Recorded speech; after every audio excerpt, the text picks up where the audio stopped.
Double चोली ले ले आइहा एगो रातिया में पिन्हई है एगो दिनावा में।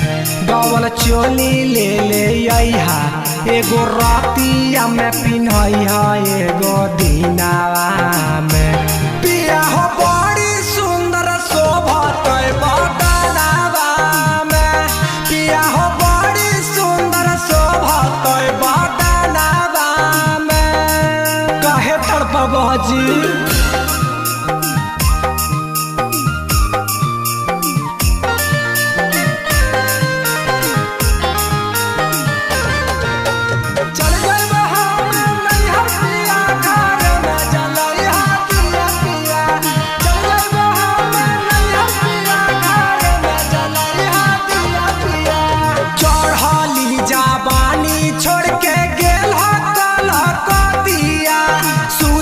जब से जरिया याद आवे तोहर सुरतिया। अब कितना सतब जी? चढ़ली जवानी छोड़ के गेल कलकतिया। सूती जब से जरिया याद आवे तोहर सुरतिया।